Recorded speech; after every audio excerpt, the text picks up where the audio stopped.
I wanted to work in a manner where, I wanted to learn skills and work in an industry where I could work from anywhere in the world and with anyone in the world. When I built my first real estate business in Hong Kong, that's when I realized like the power of the internet and that I wanted to do business on the internet. I got into Bitcoin. I was like, well, Bitcoin, that's a global industry that, I can work from anywhere with anyone. You can learn anything you want to learn. Right. If you're not doing it, it's because you don't really want to. Welcome to the Daily Bitcoin Podcast, the show where Bitcoin takes center stage. Bitcoin isn't just digital money. It's a revolution, a decentralized, unstoppable force reshaping finance, technology, and personal freedom. But with all the noise out there, how do you separate signal from hype? That's where we come in. We break down the latest Bitcoin news, dive deep into game-changing innovations, and bring you insights from the brightest minds in the space. Whether you're a hardcore Bitcoiner, a curious newcomer, or just trying to understand why Bitcoin matters, you're in the right place. Each episode, we explore the big ideas driving this financial revolution.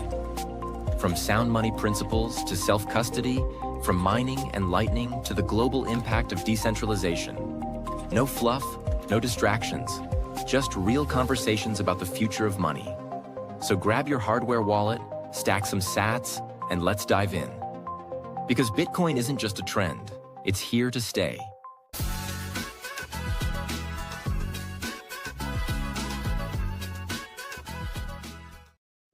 All right, we are back again. This is Craig LeBlanc, the doorman, with another episode of the Daily Bitcoin Podcast. An old friend from my other show that I helped build, Daniel Pico. How are you doing today?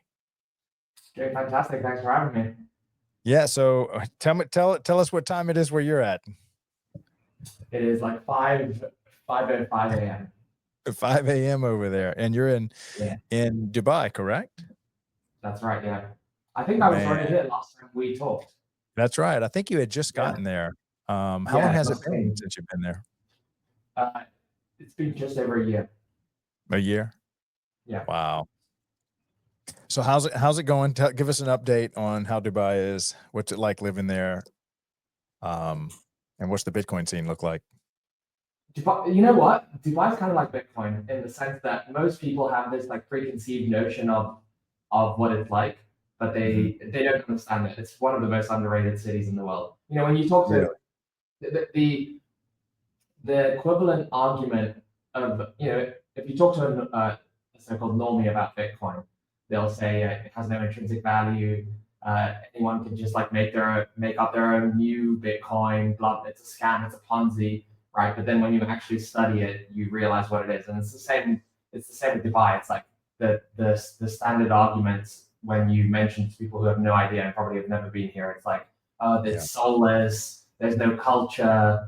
It's built off the back of slave labor. It's a dictatorship. You can't say, all that kind of stuff. And it's one of the best cities. I've traveled to probably something like 40 or 50 countries. I've lived in like 5, 6, 7 countries. It's one of the best places I've ever been to. Fantastic. Yeah. The Bitcoin scene here is strong. There's I'm in a Telegram chat. There's about 100 Bitcoiners in there, and there's a monthly meetup as well. And you can buy, you can buy real estate with Bitcoin here. You can buy cars with Bitcoin. Wow. Yeah. There's not so much like, go and buy a coffee with Bitcoin, but there is, buy real estate with Bitcoin or buy super. Wow. Which is very That's amazing. Hey, if you don't mind, check your mic. I think it might be, make sure your voice is going through your mic instead of your computer. That's happened to me before, where instead of going through this mic, it goes through my phones. You're right. 1 second. Because I was like, if he's got that mic, it should sound a lot more crisp. Wait, you had it for a second. Yeah, can you hear me now? Oh, wow. That was a big difference. How it does, like I have this whole setup and it like defaults to my laptop mic. I've had it happen before. Thanks for calling that out, because we want it to sound good. Yeah, well, this is probably my other company, the Daily Bitcoin, the Daily Parks and Rec show. That's a full blown media company that I'm building, and we just finished our 157th episode just this year. And so I pretty much live on live, and I wish I Yeah. could do more Bitcoin content, but I'm kind of building out my team, and eventually I want to make I want to transition that whole media company and use it to build a Bitcoin media company. But Nice. So then what, this is like by day you do Parks and Rec, by night you do Bitcoin. yes, well, I talk about Parks and Rec literally 5 to 6 hours a day between phone calls and live shows. Got a couple show hosts that are just finally starting to help me. But Bitcoin is kind of like what I use to relax. I love creating content around Bitcoin, super passionate about it. But the good news is, though, I feel like there's so many great content creators around Bitcoin. And I was looking at this old industry that I'm very attached to, and they don't have not one media company, whereas Bitcoin's got hundreds of brilliant people making good content. So I felt like they're okay. I'll be back in a couple years. Yeah, you got the blue ocean over on the Parks and Rec side. Oh my gosh, it's totally blue ocean. There is, and I've been kind of helping some of the few podcasters. Like there might be maybe 5 or 6 podcasters nationwide for a massive industry that's well over 100 years old. And so I reached out to a lot of them and say, hey, let me help produce your podcast. I'll do it for free. I want to get the message out more and more. So now our media company is kind of like a home for them. And then they just have to produce the content. They don't have to do any video editing or distribution or stuff like that. But nice. Awesome. So tell me more about Dubai. So if you were pitching it, I know, and you've got your family over there, correct? Yeah. So, well, I personally I've got 2 daughters and my wife, and then my mom also lives here, and my sister and her family also live here. She's married with 2 kids as well. Now, were they there before you, or they came after you kind of set up shop there? Yeah, my sister was the first one to make the move over, and then my mom followed, and then we followed a few months later. So we all moved in. We all moved here within a year of each other. We all used to live in Hong Kong. We lived in Hong Kong for 25 years, and then we all left around the same time in 2021, and then we all moved to the UK. I moved to the Isle of Man, and then we all moved to Dubai around the same time as well. Now, what was the reason for leaving Hong Kong? Just some of the political mess that goes on, or yeah, it was different for my mom. Pretty much left because we left. Because like her son and her daughter left, so she's like, "What am I gonna do here? I'm gonna leave." My wife and I left because I was. Yep, she's Scottish, so we moved to Scotland, and we were about to have our first daughter, and we just wanted a bit of a change. My sister also, I think, we'd been in Hong Kong for so long. Her husband's half British, so they also decided, like, there was the political stuff, like the COVID stuff. Although COVID wasn't as bad when we left, like things got bad COVID wise there after we left. So we actually missed the brunt of the terrible stuff. Yeah. But I think it was also just wanting a bit of a change after 25 years. And Hong Kong is like the most expensive city in the world to live. So you really, it's the real estate costs that really push it over the edge. I moved to Dubai, and I find Dubai is like, affordable compared to Hong Kong, because I just have like this. My index is warped because of how expensive real estate in Hong Kong is. Yeah. I mean, if I had to pitch Dubai to someone, I would say it's safe. There's people from all over the world here. People are here to work hard. They're ambitious to make something of themselves, to give their families. Like there's something like over 90% of the population are immigrants or expats. So everyone's left their home countries to make a better life for themselves. There's zero personal income tax. So you get to take home everything you make on a personal income tax basis. Schooling is great. You can travel, like, it's kind of like halfway through to Europe and Asia. So for us, it's great because I can go back to Hong Kong relatively easily. My wife can go back to the UK relatively easily. So yeah, there's a bunch of stuff. There's, you can make a lot of money here if you come here and do business. It's so right. Yeah. And how is living expenses as far as like, rent, food, stuff like that? Is it comparable to like the USA, a little bit more expensive? Yeah, I think it would be just like living in any other major city in the world. Yeah, Dubai real estate is not even that crazy expensive. Like I would think, I'm not that familiar with like Paris, London, but I would imagine that Paris, London, other New York are more expensive than Dubai. Yeah. Yeah, I've heard a lot of great things about it, and yeah, it sounds like a great place. I'm glad to hear y'all are enjoying it. So, is this going to be kind of the final destination for y'all, or y'all just kind of stay until something else? Yeah, I mean, you never know. We're not here Right. we're not here saying we're going to stay here forever, but for right Right. now, I can see it being at least 5 years. And once Right. you've done 5 years, you probably do 10 and 15 and 20. So Yeah. yeah, it could be, I guess once we hit the 5-year mark, we'll know if it's going to be like 20 years or if it's like time to go. Hong Kong's always calling me back. Right. I feel a strong pull to Hong Kong, but we'll see what happens. Yeah, I wouldn't be upset about living here for the next 20 years. I'll tell you that. Yeah. It sounds like an amazing place. Yeah, it's also really easy to get a visa to move here, so they're very welcoming. They make it, I guess it depends where you're coming from in the world, but for most countries, it's really easy to get a visa. Like I moved here with I moved here without a job. Like I was starting up my own thing. I just got a visa as like a self-employed person. Now I heard that early on when I first it's probably my second run into Bitcoin where I really started studying it. First time I kind of ignored it. But I remember Dubai was one of the places that was really trying to attract the whole Bitcoin community. How are they treating Bitcoin over there?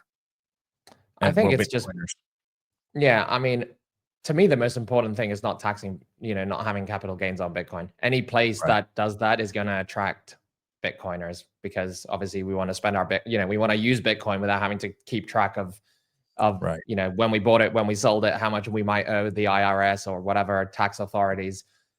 Also, we want to keep our gains.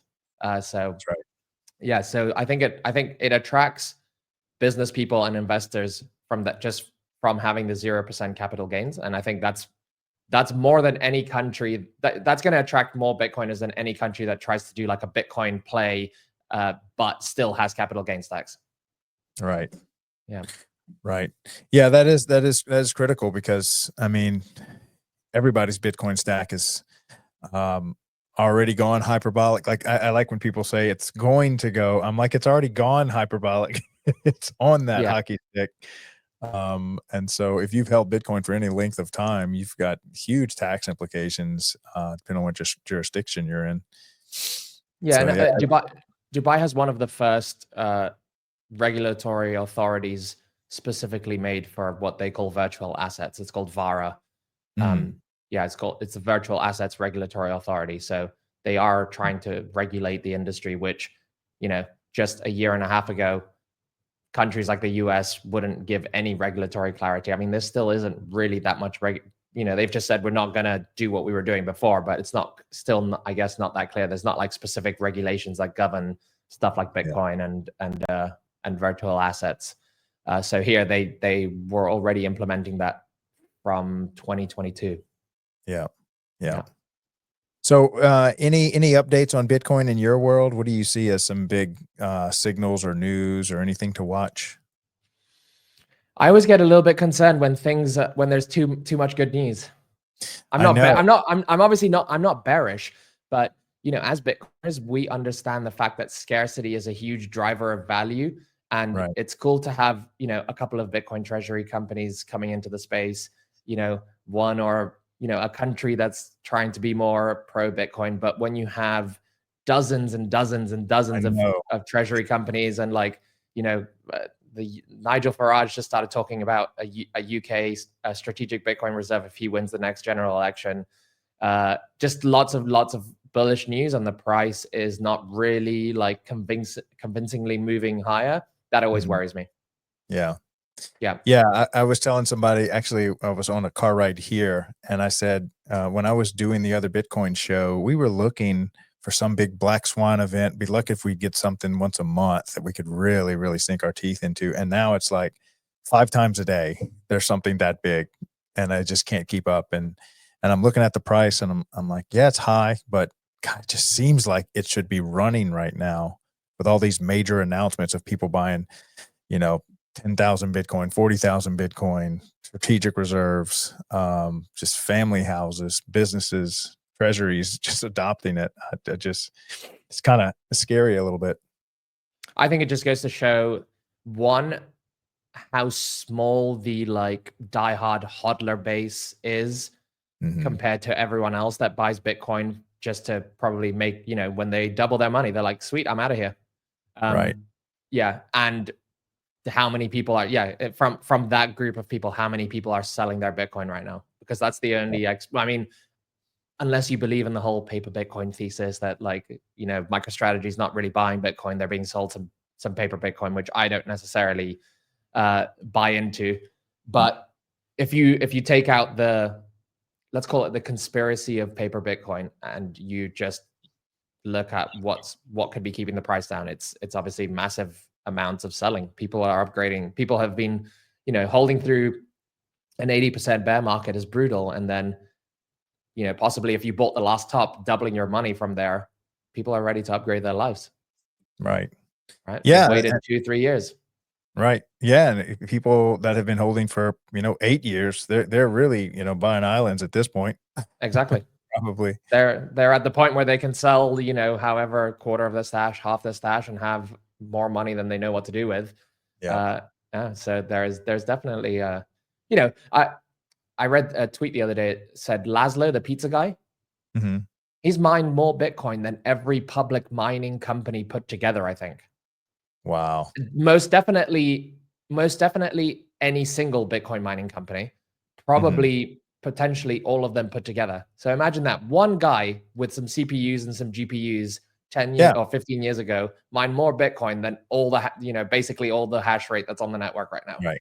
Yeah. Cause he didn't even have ASICs back then. I think they were just mining with GPUs and then, or CPUs.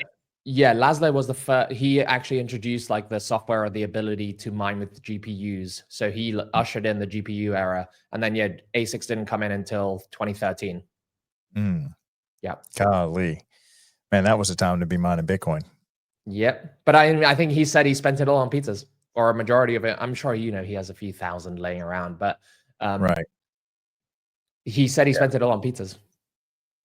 Now, what do you think of the whole Square Jack Dorsey thing? I haven't been following that too closely. I know he kind of made that big announcement at the Bitcoin conference, but have you followed that at all? Yeah. So I did a bit of work for a company in the Isle of Man called Coin Corner, and they were trying to get merchants to start accepting Bitcoin on the Isle of Man. They had like 30 or 40 merchants that had POSs, so you could go there and buy Bitcoin. And every time you tried to do that, they didn't have the POS like set up. It was out of battery. The staff didn't know how to work it, et cetera, et cetera. And the problem isn't that there is the ability to pay for Bitcoin. The problem is that nobody does it, right?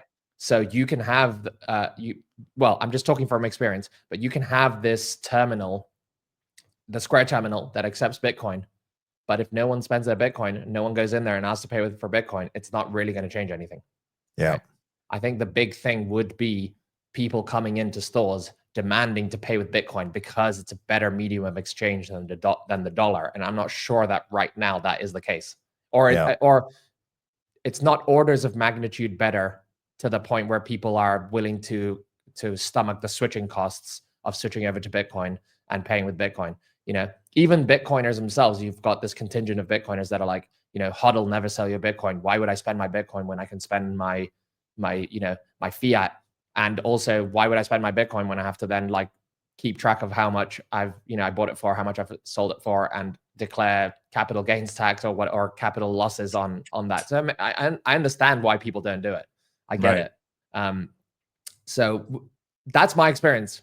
So I'm not under any delusions that suddenly everyone's going to start spending Bitcoin at Square terminals. There'll be a little bit, but it's not going to be a massive thing. Yeah, I'm slowly trying to convert my farmer's market that I go to every Saturday. And I try to spend Bitcoin wherever I can. And with my media company, I give it like a 5% discount for anybody willing to pay in Bitcoin. Try to show them it's like pulling teeth, man. Yeah. But I guess the community just has to get there and just keep doing the work, introducing it to more and more people. I think that's a big what Jack Dorsey has is a big network. So I think that's a good step in the right direction. Yeah, for sure. For sure. I mean, I'm of the mindset that it just has to be better for it to take on. If people aren't using it as a medium of exchange, it's because it's not better than the current solutions or the network effect. It's not so much better that it's going to come in and break the network effects of the dollar as a medium of exchange. Because if it was that much better, people would just adopt it. Like, how many people have switched from Googling stuff to chat GPTing questions? A lot of people, right? Because it's such a superior experience. You don't need you don't need people out there advocating that you use ChatGPT because of and telling you the benefits. It's like, it just happens organically because it is that much better. And so I think the same thing has to be true for Bitcoin. Well, I think do you think because fiat starts to just collapse so quickly that you can't reprice everything fast enough, where you get some of this hyperinflation stuff to where your dollars just literally aren't worth in the evening what they were that morning. And I'm not saying it needs to be like that hyper stuff, but at some point, doesn't it just become easier to just not have to account for that kind of stuff, change prices, where Bitcoin's just like Bitcoin's the price of everything? I guess that's more or less when we use it as a unit of account. I'm trying to think if there's some kind of forcing function or if it's literally. That would certainly work. I think, if the dollar was failing as a medium of exchange unit of account, then you would have to seek an alternative. It's just like every other. I think the best models to look at is what happens in countries with bad, even worse fiat currencies than the dollar. When they start collapsing, the economy gets dollarized and everything starts going to dollars because it's a more stable unit of account. And so the same thing, if that happened in the US with the dollar, the dollar's already the apex fiat currency. You can't turn to, but maybe they start using Swiss francs or something. That's also a pretty strong fiat. But yeah, you'd have to switch to a better alternative. And in that case, maybe Bitcoin would be it. I doubt we'd be out shaving bits of gold off our gold bars to buy bread and stuff. So Bitcoin would make more sense in that. And all Bitcoin has to do is just be around and wait for that moment. What's the it's the Sun Tzu Art of War quote. It's like, if you wait by the river long enough, the bodies of your enemies will float by. If Bitcoin just waits long enough, the bodies of the fiat currencies will float by. Well, luckily for us, Bitcoin has no problem waiting. It's not really a person. It's just kind of sits there, kind of like a math equation, just waiting for the world to come to it. Yep. Now, have you followed anything Jeff Booth has been saying lately? As far as he made a claim, and I'm kind of starting to see his point, but maybe you can explain it to me a little bit better. Where he says, if Bitcoin does not succeed as a means of exchange, it will fail as a store of value. Do you what are your thoughts around that? I saw Jack Dorsey say this. I haven't seen Jeff Booth say it. He's been hanging out, I think, on Nostr only. By the way, Jeff is amazing. He's a great guy. Yeah.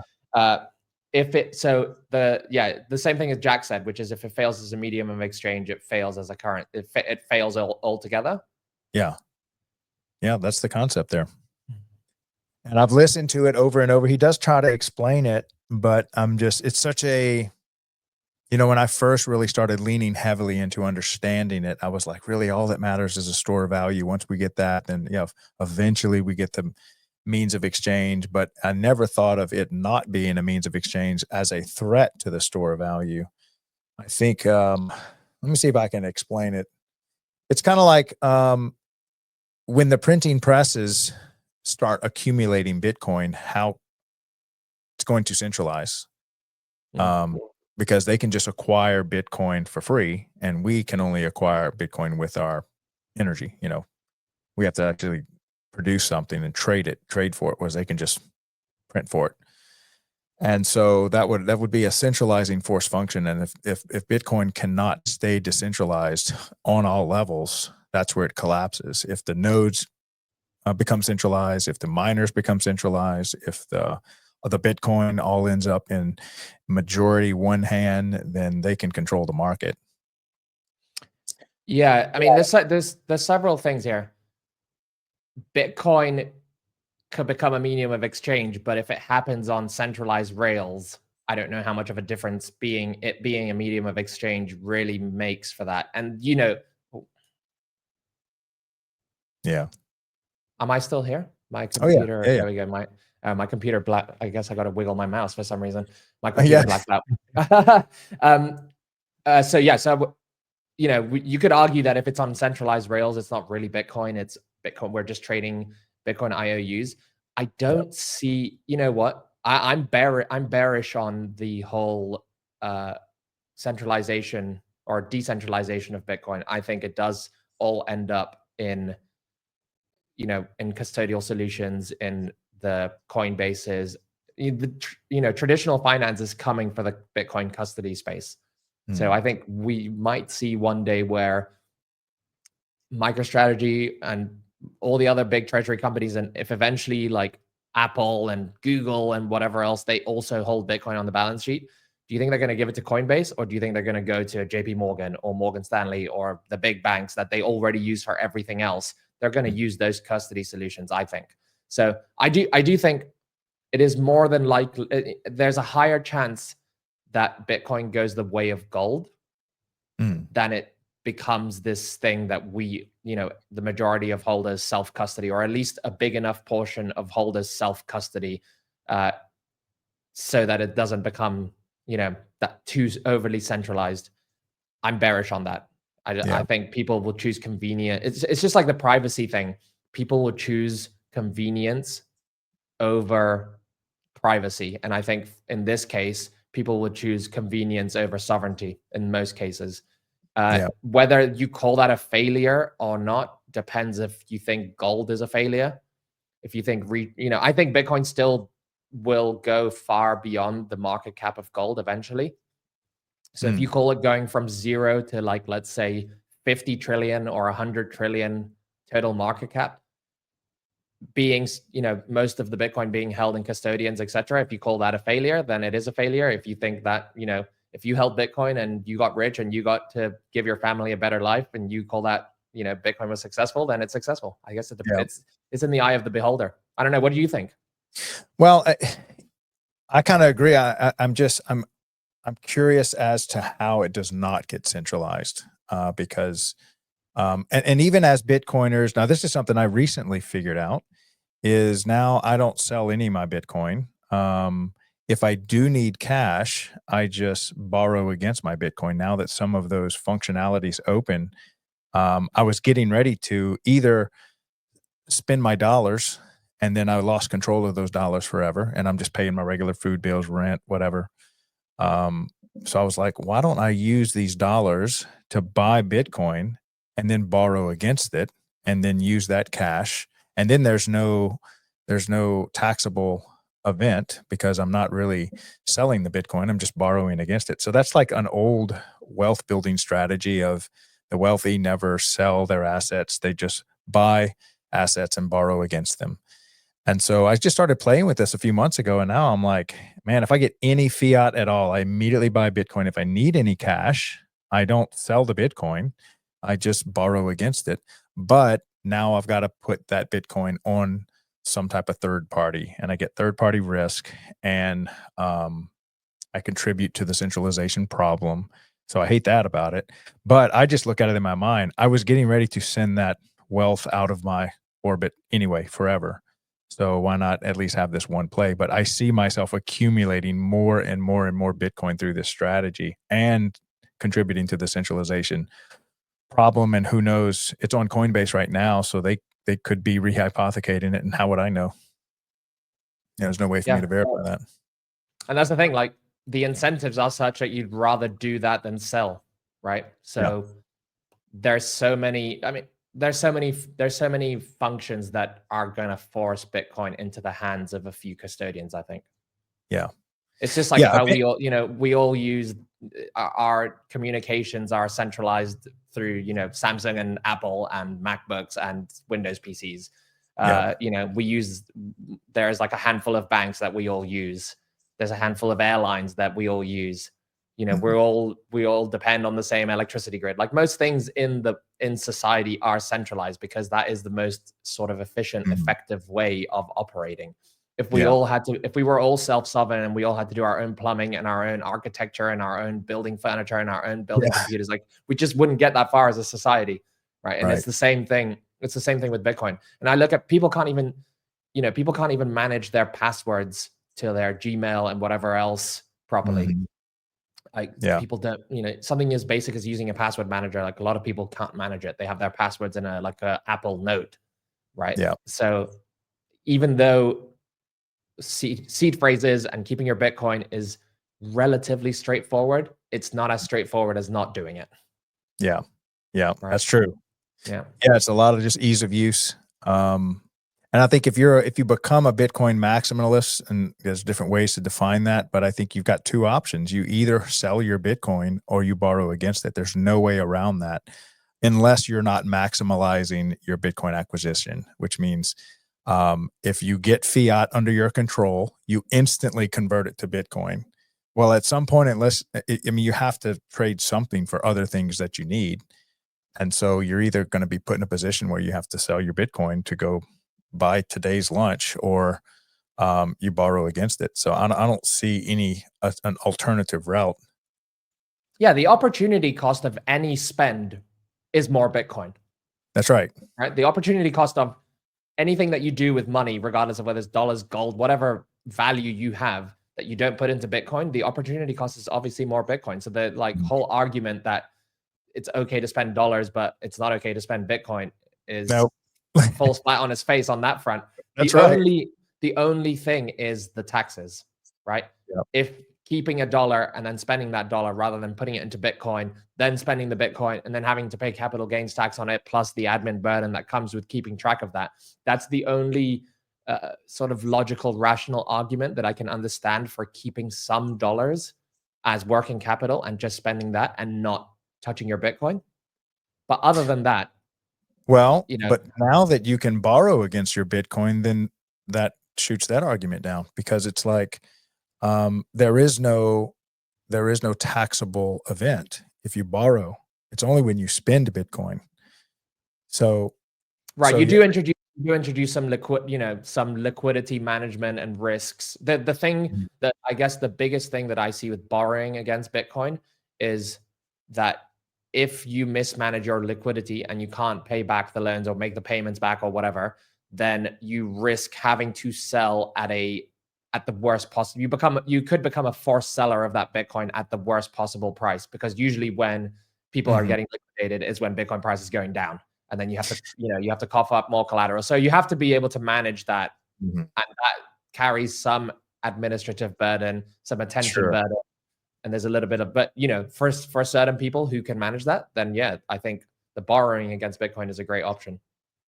Well, you were, I look at it this way, that I was never going to get that Bitcoin anyway, because I was getting ready to spend that capital. And this is just a way for me to, at least I have a risk to take. But once you spend your fiat, you didn't buy Bitcoin, you bought a hamburger. So that's you got liquidated for the hamburger. Yeah, that's true. That's true. You get the upside. You have the upside. You have the potential upside if it goes up. If it goes down, you get liquidated. But yes, you were going to spend that money anyway. Worst case scenario, you pay off your debt, maybe with a little margin lost. But I think if you can play that game for over 4 years, and then you're in the clear. That's true. That's a good point. Now, I'm not saying just go borrow money to buy Bitcoin, but using your Bitcoin to get money, I think it's the opposite. It's just it's a way. I was always looking for different buckets of money that I could access to convert to Bitcoin, and my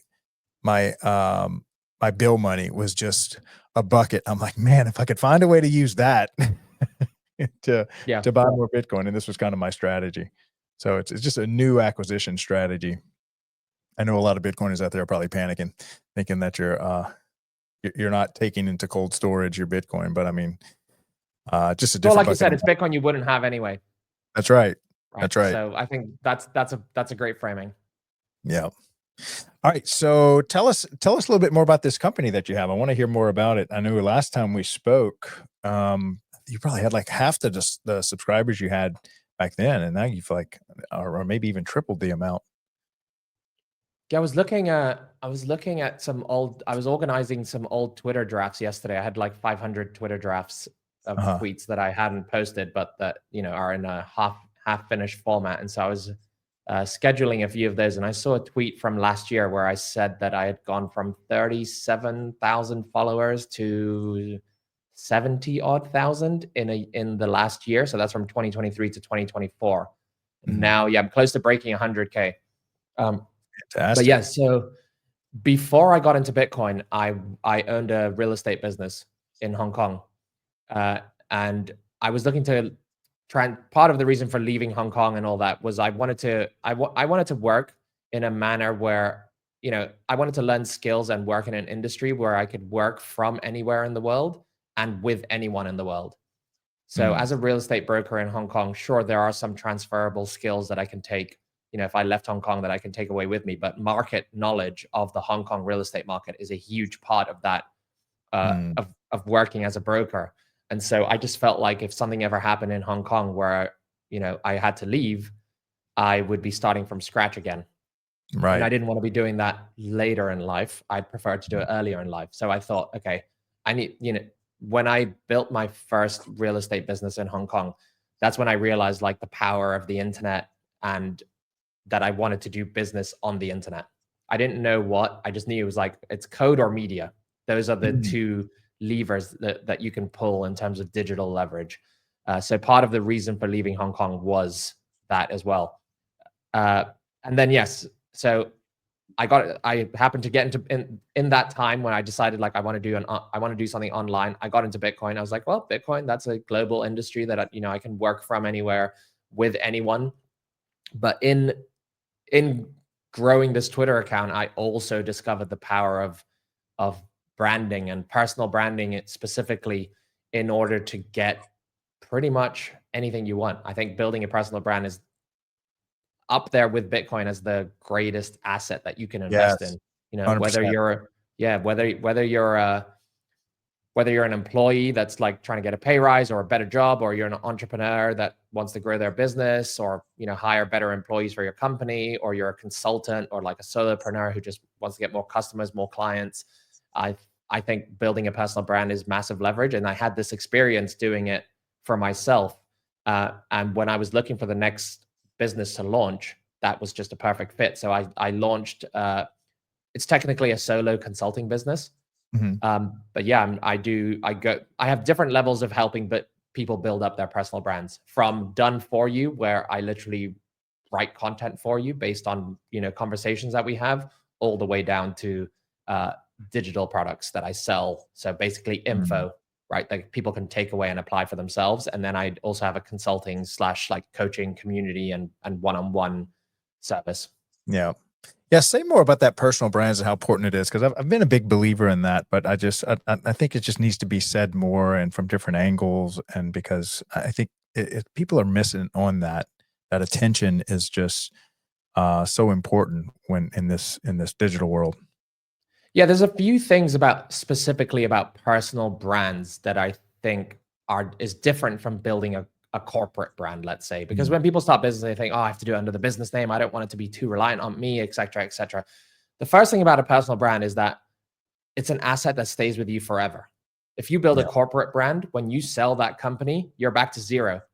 Anything else you want, the next thing you want to start, you're starting from zero. If you build a personal brand, anything you launch has immediate traction, you can get immediate attention for it. That probably means that you can get clients from day one, or you can get investors from day one, or you can get employees from day one, right? So I'm not saying to people, don't build your business's personal brand, but definitely at the very least do both at the same time, right? The other thing is that people like doing business with other people, right? People connect with other human beings. It's much harder to get people to connect to a corporate brand than it is to a personal brand. Right. So it's especially if you're, not a corporate, if you're not a corporation with billions of dollars to spend on PR and branding, because I also look at branding as different to marketing and sales. If you're not a corporation that has billions of dollars to spend on creating a strong brand image for a corporation, the best way to build a brand is do it through the founder or the C-suite's personal brands. So those are the two main strengths that I think personal brands have over corporate brands, and why I think everyone, I mean, and that's on the entrepreneurial side. I mean, if you're an employee, like when I part of the reason why I managed to pivot over into the Bitcoin space was because I had been tweeting about Bitcoin for it was actually only a few months, but I applied for a social media content job at a Bitcoin company, Brains, shout out.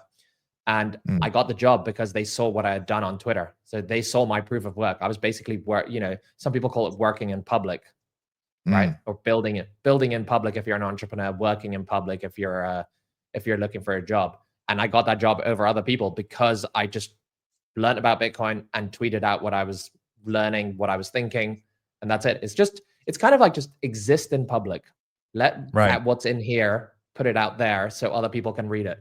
Because out of everyone on social media, something like 90% of people never even engage. They just passively consume. They don't hit the like button. They don't hit the retweet button. They don't hit the reply button. Then, let's say 9% of social media users engage. They might reply, they might retweet, they might like, and then there's 1% that actually make their own content. They tweet, they post, etc., etc. So just by doing that, you are already in the top 1% of people. And then out of the top 1%, how many people are saying just things that aren't very interesting, or they don't know how to package their content, they don't know how to communicate, they don't know how to write properly. They're just putting pictures of their kids up on Instagram or their breakfast, stuff that, most people other than their like immediate family or their mums don't really care about. Yeah. Right. So if you know how to create content that gets attention, then you're in the 0.1%. Yeah. Yeah, and it really is a mountain of work that seems to be infinite. It's definitely an infinite number of tools that just keep being born real time.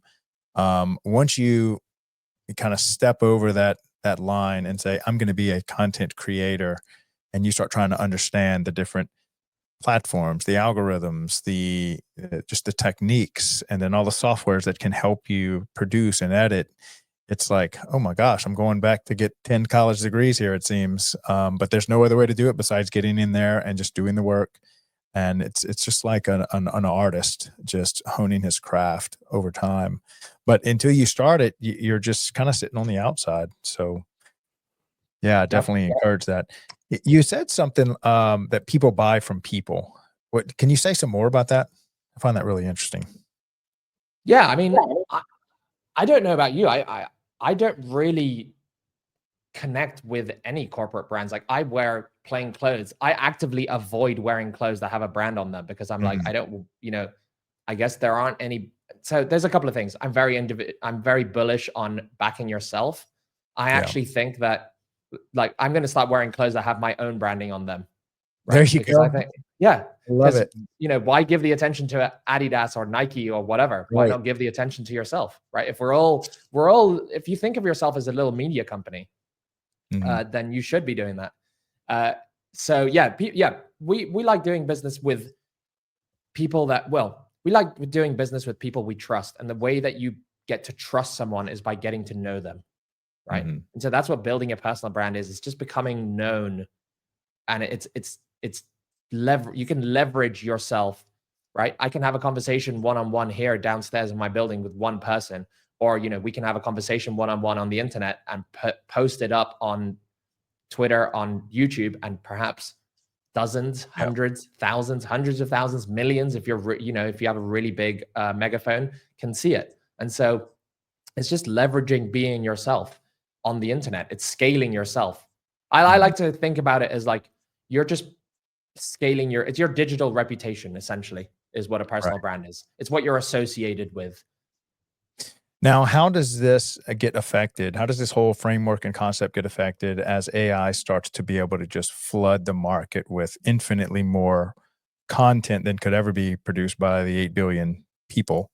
Does this become more important, less important? Any insight around that? Scarcity drives value. The more AI slop there is, the better it is for you if you build a powerful personal brand. and you learn to think and you learn to write and you learn to share your experiences, your values, your insights, you will win. Yeah. The AI slop will lose because nobody wants to read nobody wants to follow or do business with or read the ChatGPT outputs, your ChatGPT outputs with your face on it. Right. They don't care. They want to hear from you. Yep.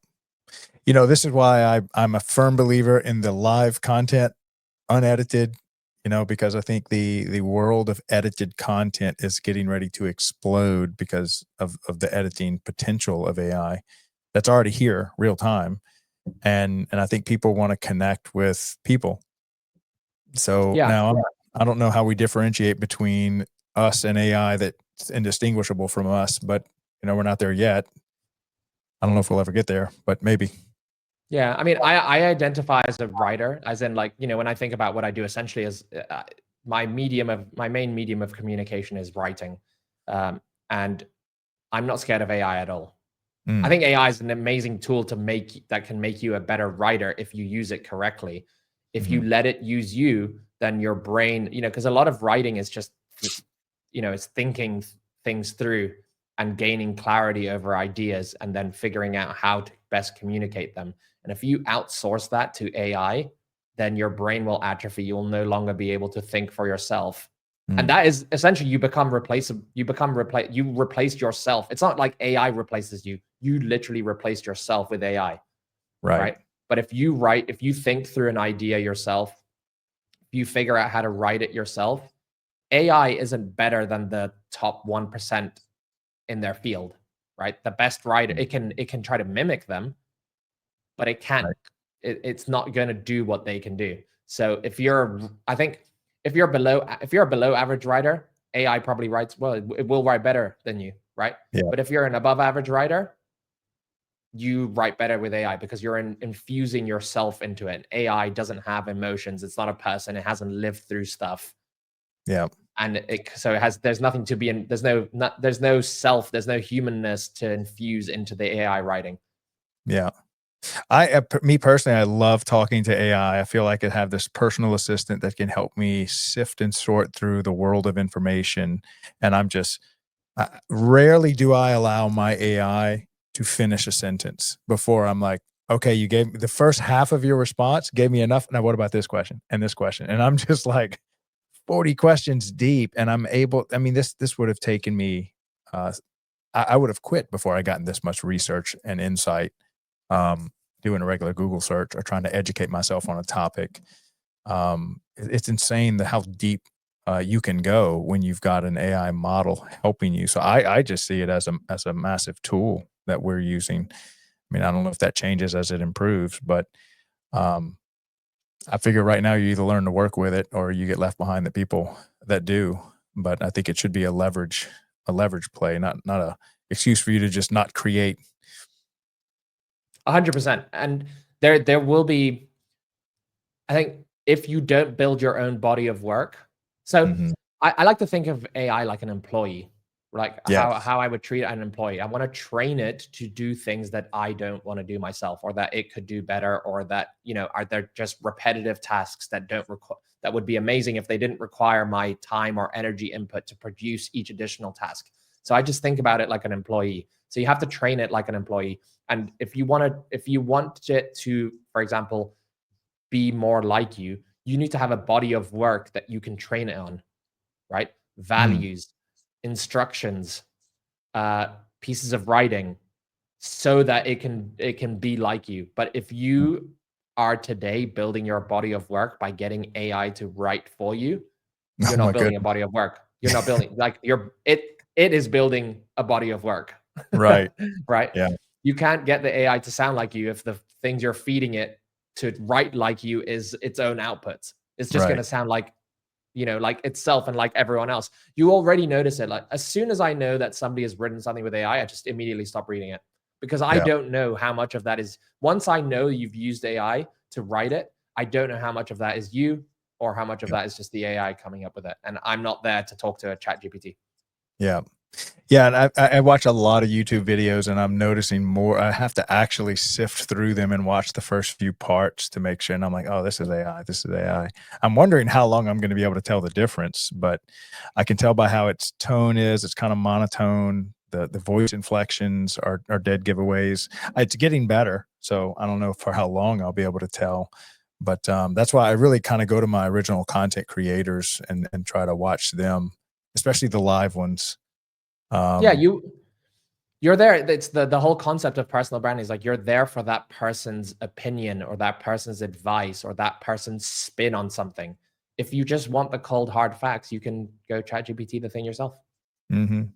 Yeah. Yeah, it really is kind of a relationship that you're looking for, somewhat of a connection. Because I honestly, I am connected to my content creators that I follow, and if I ever see them, I'd probably be slightly starstruck, even though they produce content on some super small topics. To me, I've been following them for like I've been a big SpaceX fan for, gosh, probably a decade now. And I follow 5 or 6 of these content creators, and I feel like I know them because I watch their content every time they produce something on SpaceX. Yep. You almost build a relationship with them, and I want to 100%. see them succeed. Like if I can, share, like, repost, or buy their little coffee mug, like that's the brands I want to support, not these big faceless brands. That is the power of the personal brand.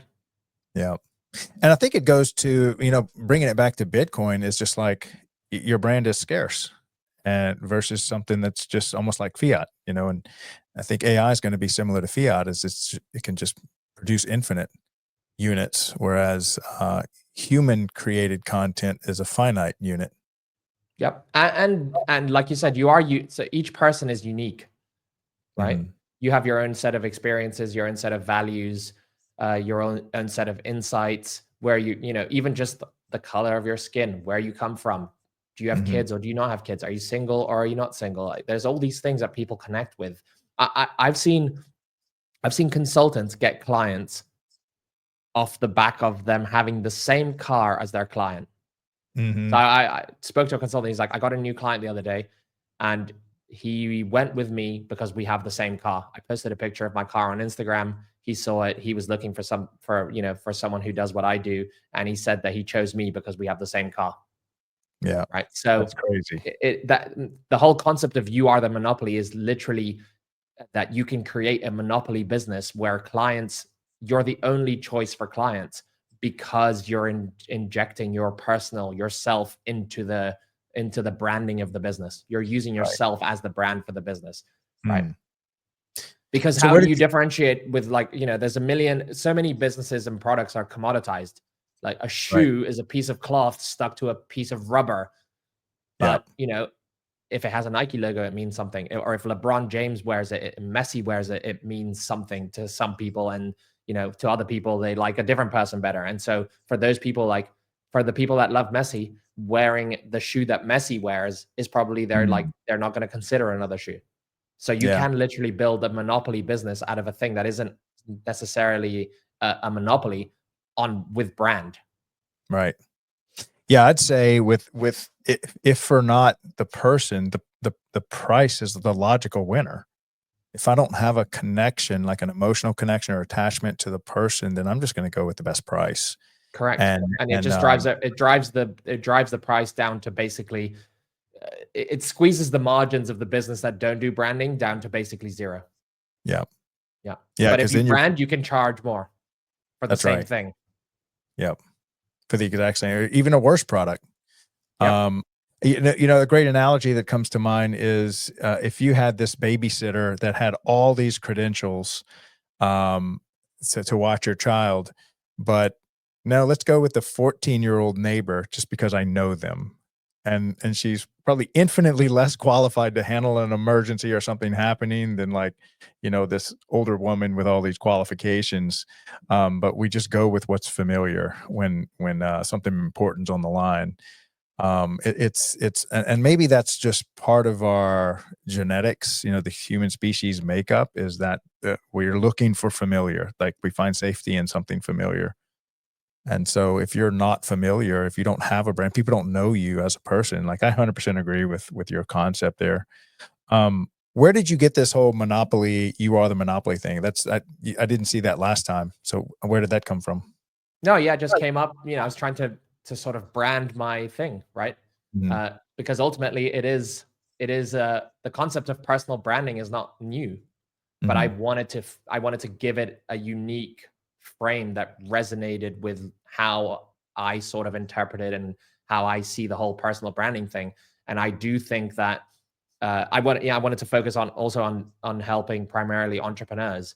And so I Mhm. thought that this framing of uh, you make your business a monopoly by using your personal brand was a cool concept. And I think it Oh, also hits. Yeah, I think it also it touches on people's egos as well. People want to feel like they're different, they're important, they're unique, they're special, they're mhm. powerful. And I think the you are the monopoly is very like directionally speaking at people and saying there's like something very unique about you. And Mm. people like that. So one of the dangers I kind of foresee, and I'm guilty of this myself, since I'm always on camera, I'm like, I know there's a part of me that wants to just show the best side, the most put together side. And everybody knows that's not true, that we're all struggling to some degree inside. And so where does maintaining your authenticity come into play as you build your personal brand?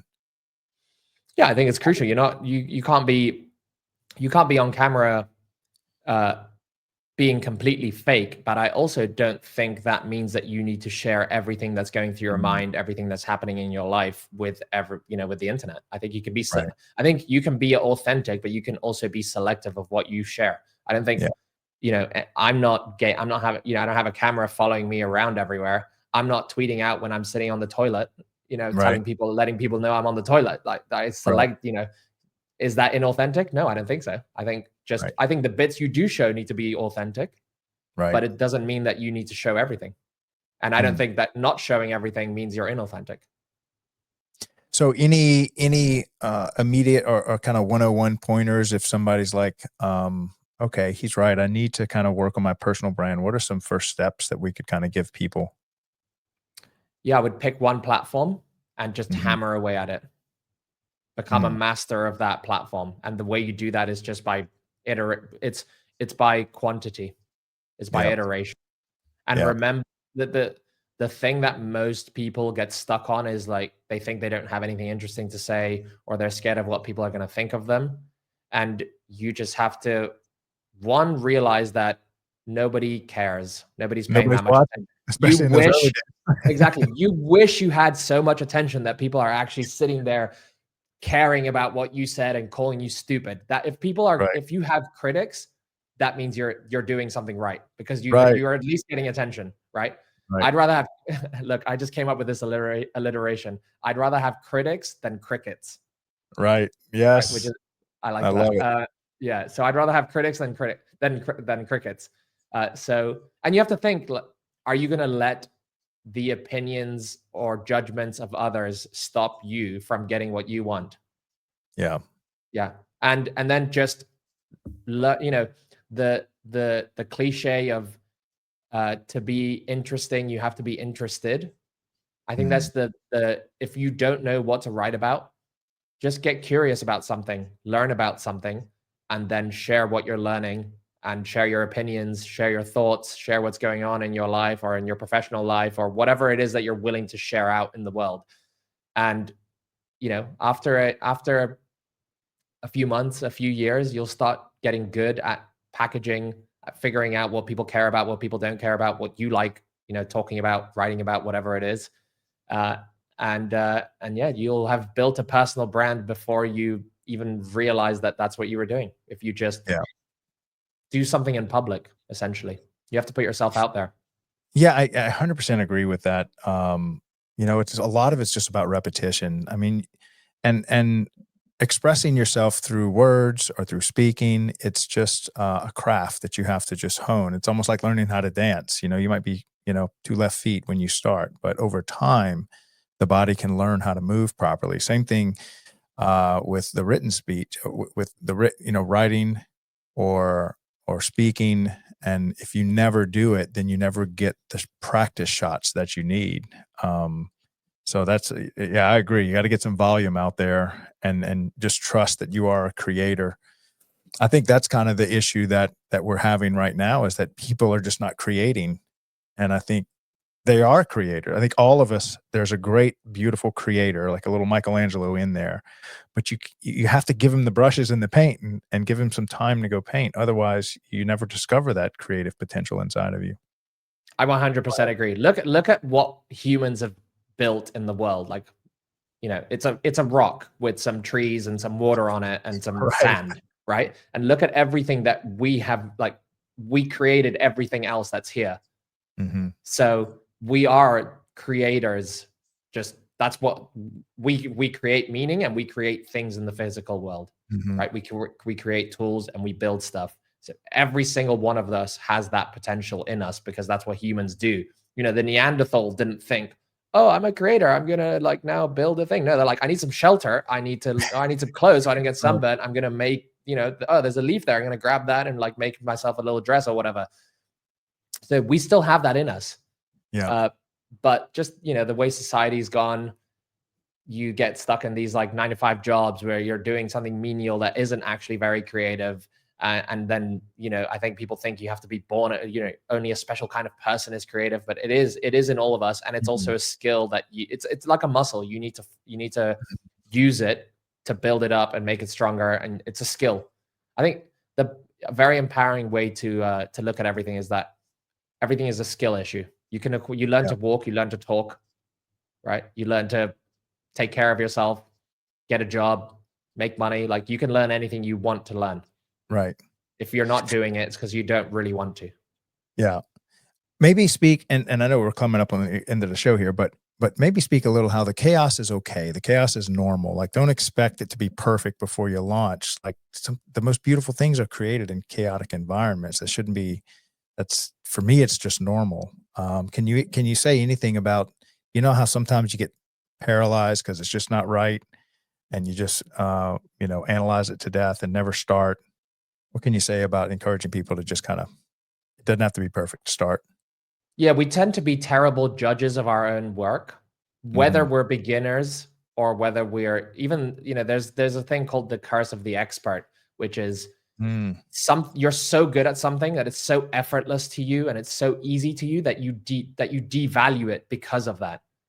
And you're also in this echo chamber, perhaps, where, you know, everyone around you is into the same thing that you are. You know, if you're on Bitcoin Twitter, you think Bitcoin's so simple, everyone gets it. Why doesn't, you know, what about the other 99% of the world is stupid? It's like, no, actually, you took the time to study and figure this thing out, right? And most people are busy watching their 17th Netflix series of the year. Yeah. So it's not as easy as you think it is, right? Yeah. So yeah. Sorry, ask me the question again. I've gone off track. Well, just how the chaos is okay. Oh, the chaos. Yes. Created. I think also, whenever you start something, is it rational to, you know, start writing and be Hemingway? No. Yes. It's rational for you to be bad at it, right? But being bad at something is a requirement to be good at it. You have to go through the bad to get good. There is no way to skip the bad. Right? You have to practice. And if you practice at first, you're not going to be that good. And then later you get better. And the great thing about doing this, if you're trying to build a personal brand from scratch, you're not going to have any followers. Nobody's going to care. So you get to practice without anyone caring.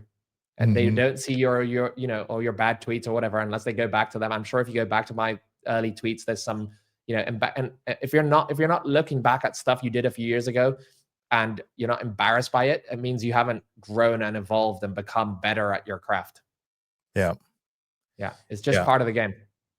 Yeah. Frame it as I'm going through this is right. This is what it's supposed to be like. That's right.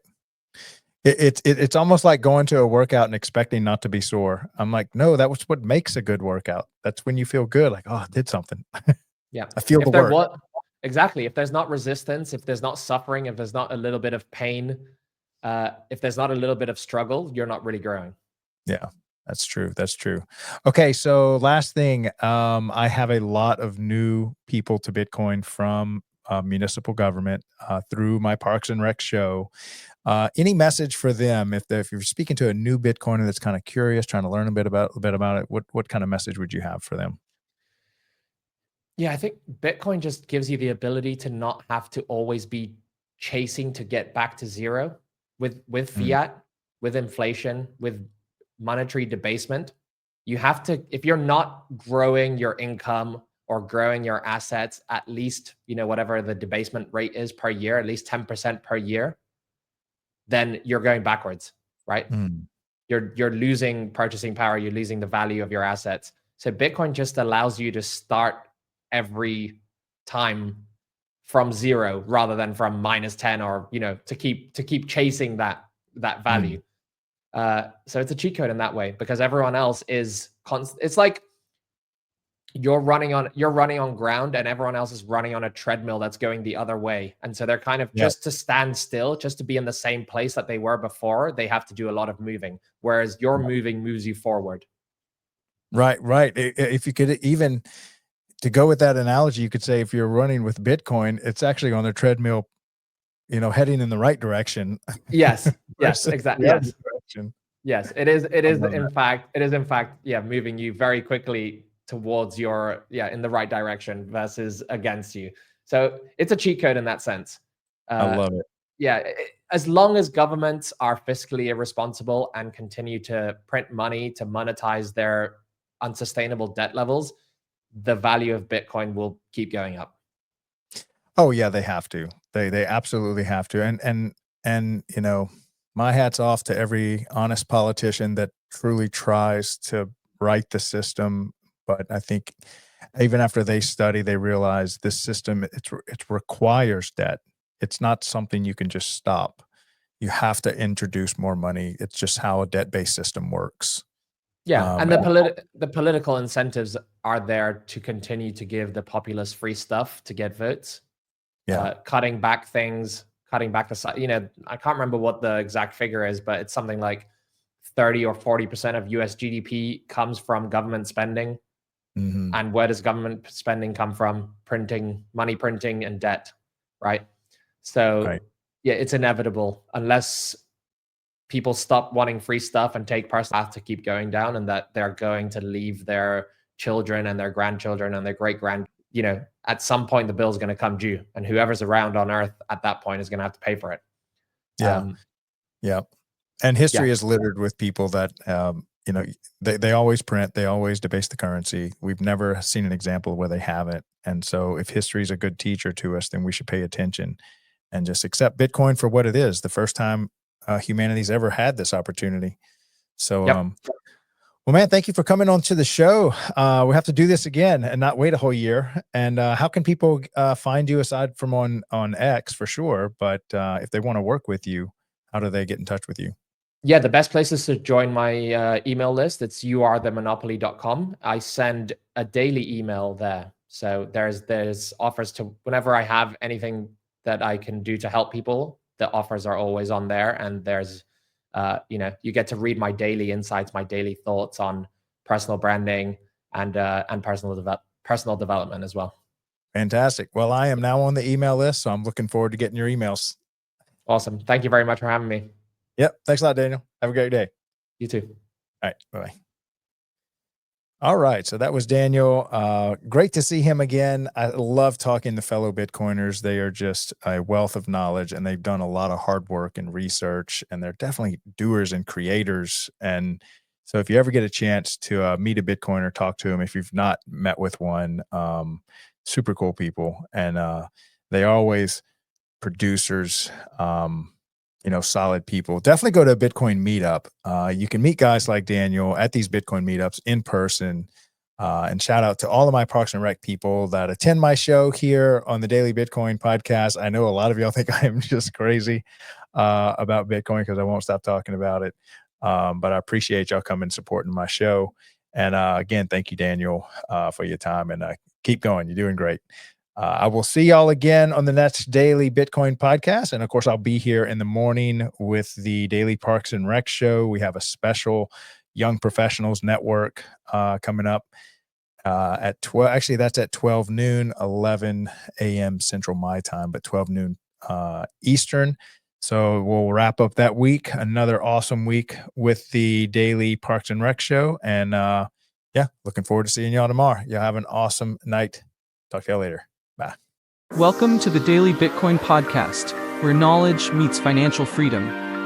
We're here to break down the world of Bitcoin. No fluff, no hype, just real talk about how this digital asset is reshaping the future of money.